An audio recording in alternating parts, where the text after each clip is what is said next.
Pulling out the coupe at the lot. Going for 12 for a swat. Busting all the bells out the box. I just hit a lick with the box. Had to put the stick in the box.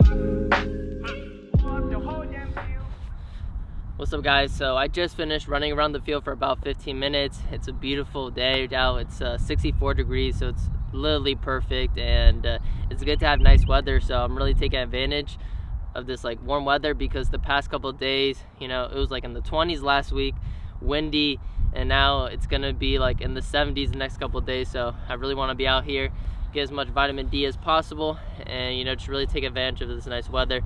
So my body's feeling really good from yesterday's session. I had practice last night. We did a lot of fitness like I mentioned before, but my body feels really good right now. And you know, this 15-minute jog in this warm weather just made it so much easier for my muscles to warm up. And now I'm gonna do a little bit of like just very light static stretching. You don't want to do too much of it, because then you're gonna go too relaxed into the session. So I'm just gonna do a little bit on the muscles that feel a bit tighter, and then I'm gonna go into my dynamic stretches, and then I'm gonna start the session.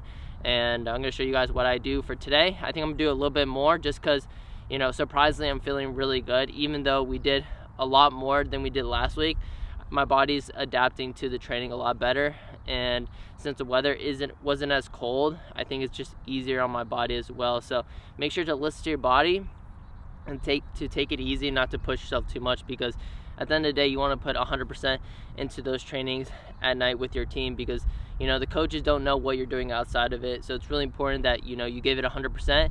And you know, the morning sessions, if you're doing double sessions, make sure that's mostly focusing on like technical stuff, nothing too intense, nothing that's going to really fatigue you for later. So that's my only tip for you guys. So hope you guys enjoyed the video, and thank you guys for watching.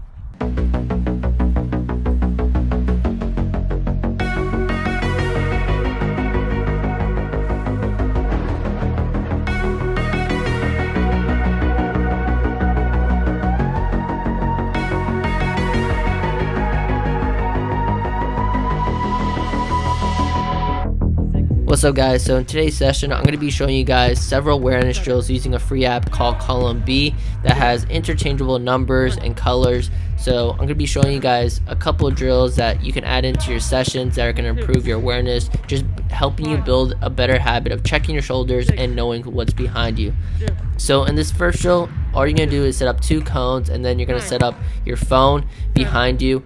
You're going to check in, but check your shoulders, and you're going to pass to the nearest cone. You're going to backpedal to the farthest cone, and before you receive the ball, you're going to call out the number that you see behind you. So give this video a watch a couple times, and then you'll have a better understanding to do this drill. It's very simple. All you're going to do is check it near, backpedal, pass it back far, check it near again, backpedal, pass it back far. But every time you pass before you pass the ball, you check your shoulders and call out that number. 2, 0,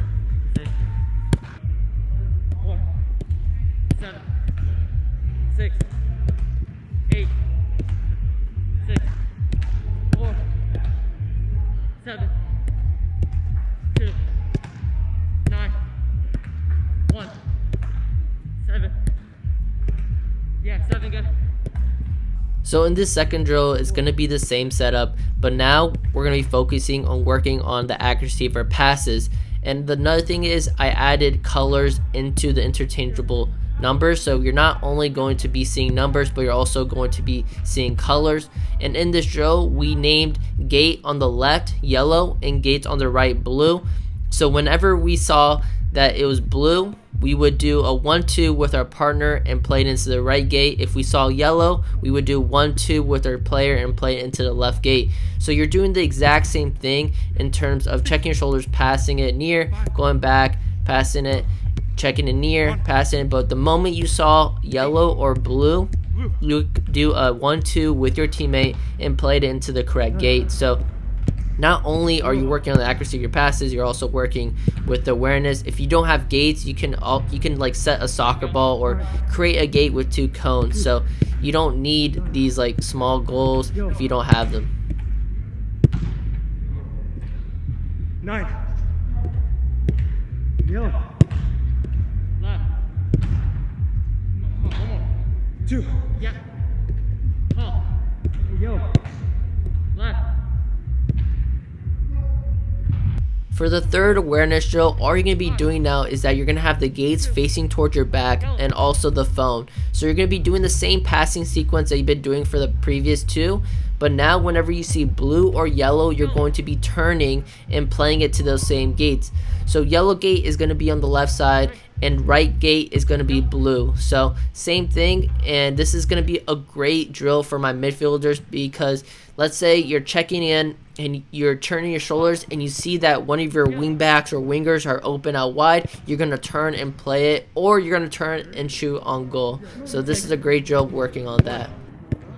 0, 8, 3, blue.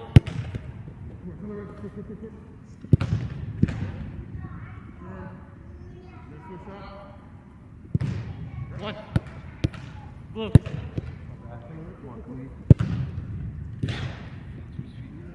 4, blue.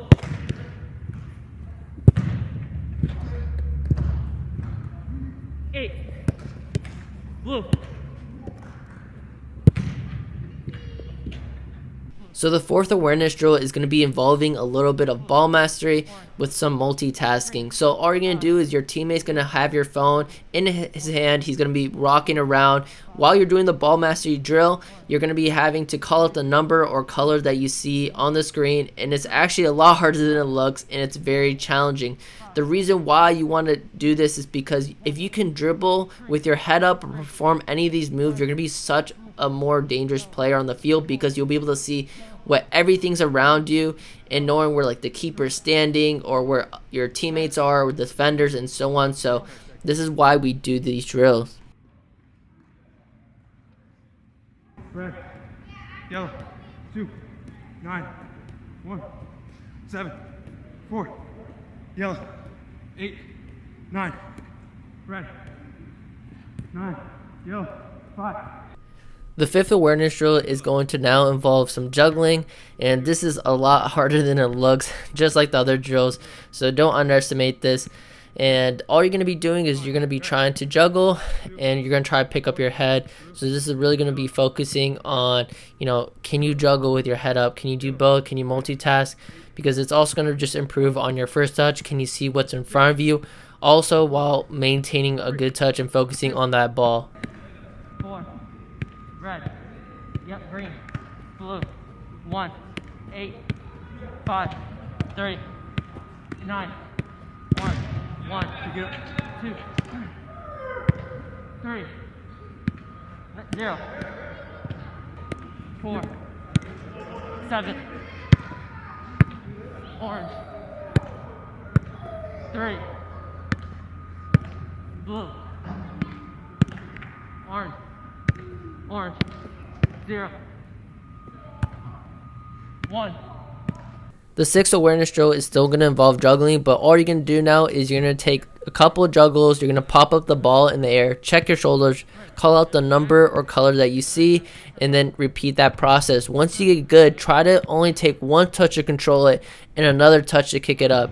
So once you get good, all you're really doing is taking 2 touches, and it's really challenging, but it's going to really show true mastery of that first touch. 6, green, orange, 9, red, 16, 8, green, silver, 6, blue, 1, 2, 4, 5, green, red, 1, blue, 1. Oh, fuck.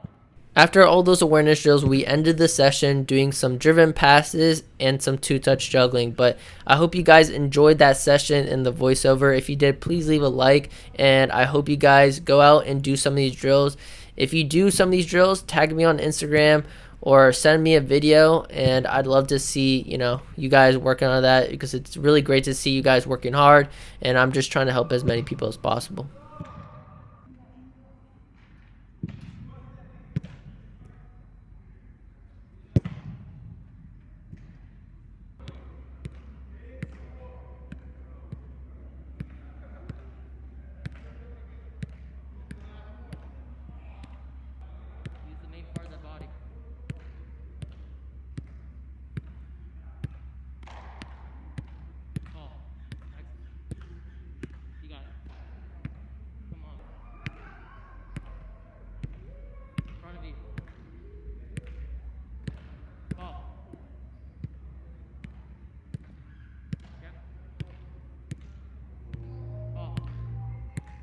What's up, guys? So currently going to practice right now, and there's been a big accident going into Maryland, and I've been stuck in traffic for about almost an hour now. And yeah, I'm gonna be late, but luckily I called my coach just to let him know, because being a player, I think it's right that you let your coaches know, so they're just not thinking like, oh, where the hell is he? Is he just skipping practice, or what was he doing? And so I called him, and luckily he was actually coming from Virginia as well. He was actually doing some coaching, so I got lucky enough that he's having the same problem as I am, and so we're both running into a little bit of traffic. These are the hardest days for me, because this is why I lost so much motivation, was because I had to deal with traffic, accident, and then not only did I have to drive to Maryland from Virginia, is that on top of that, let's say I did come late, I would have to kind of rush to get into the groove of everything, and it ruined everything for me, honestly. And I just hated the feeling of not being a part of the team warm-up, not getting a proper warm-up in, and just missing out on everything. I just felt like I was interrupting the practice more than just even though I had a more than reasonable excuse, I felt like I still was interrupting. I should have been there even regardless of the traffic. But at the end of the day, I'm just glad I got to my destination safely, without any injuries. I've been really enjoying seeing everybody, being able to build on top of the team chemistry that we already have. I think we still have a lot of work because there's a lot of new players.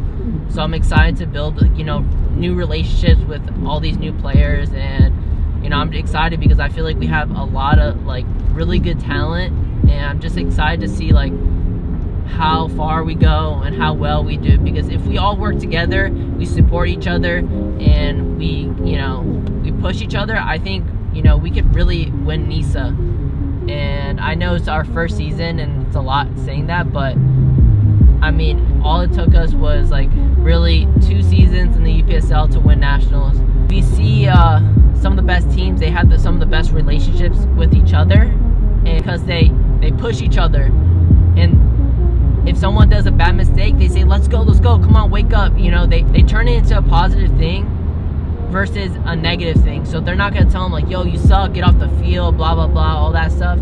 But they're going to tell them because they know each other. They know that each one of them on the team has a lot of potential. They probably know each other, that dang, I know this guy can play a lot better.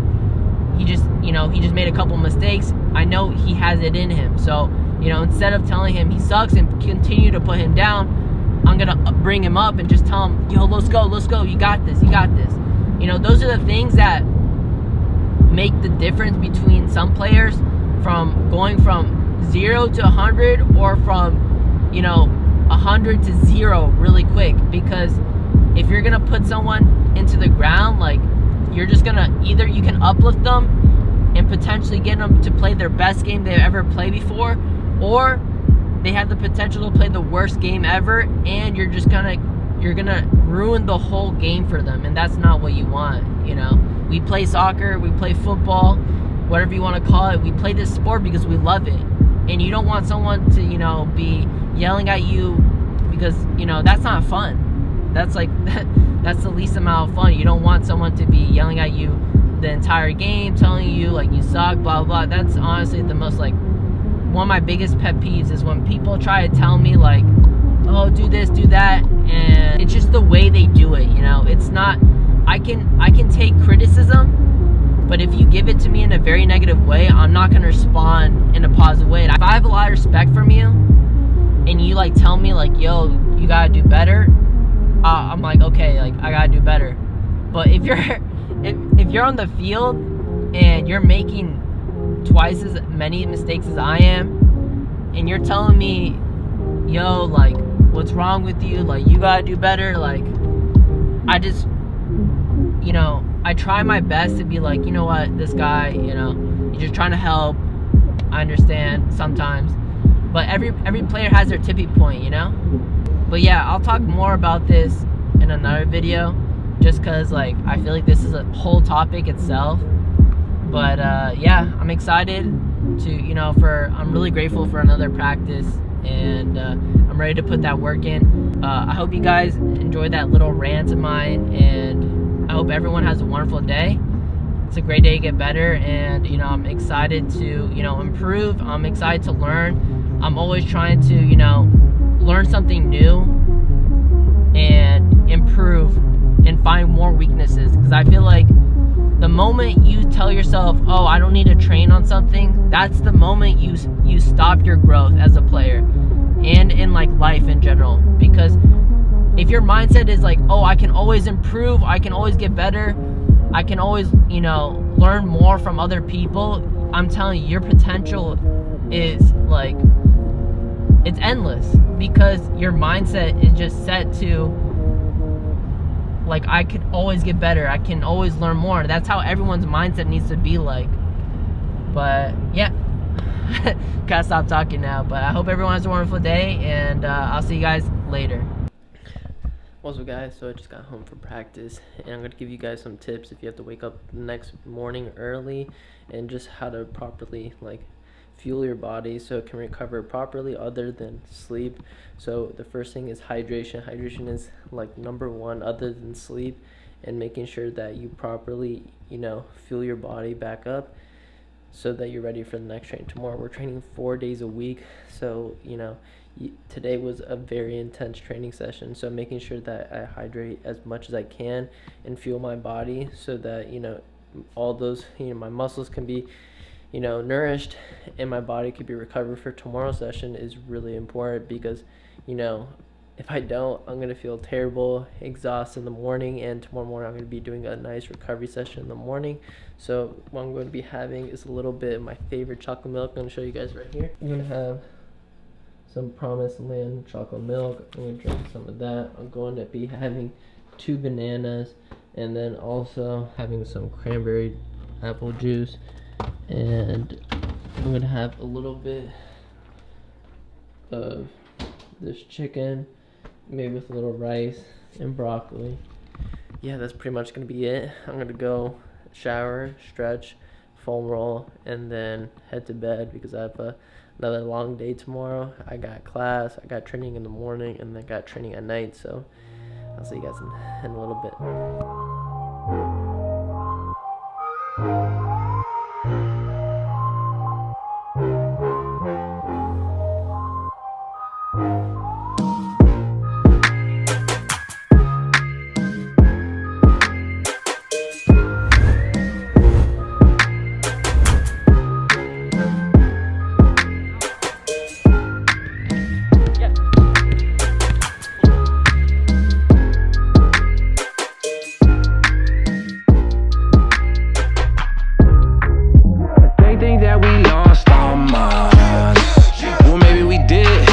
That's just how we live. Maybe that's all that we want. Maybe it is what it is. Cause we're just living our life. That's a life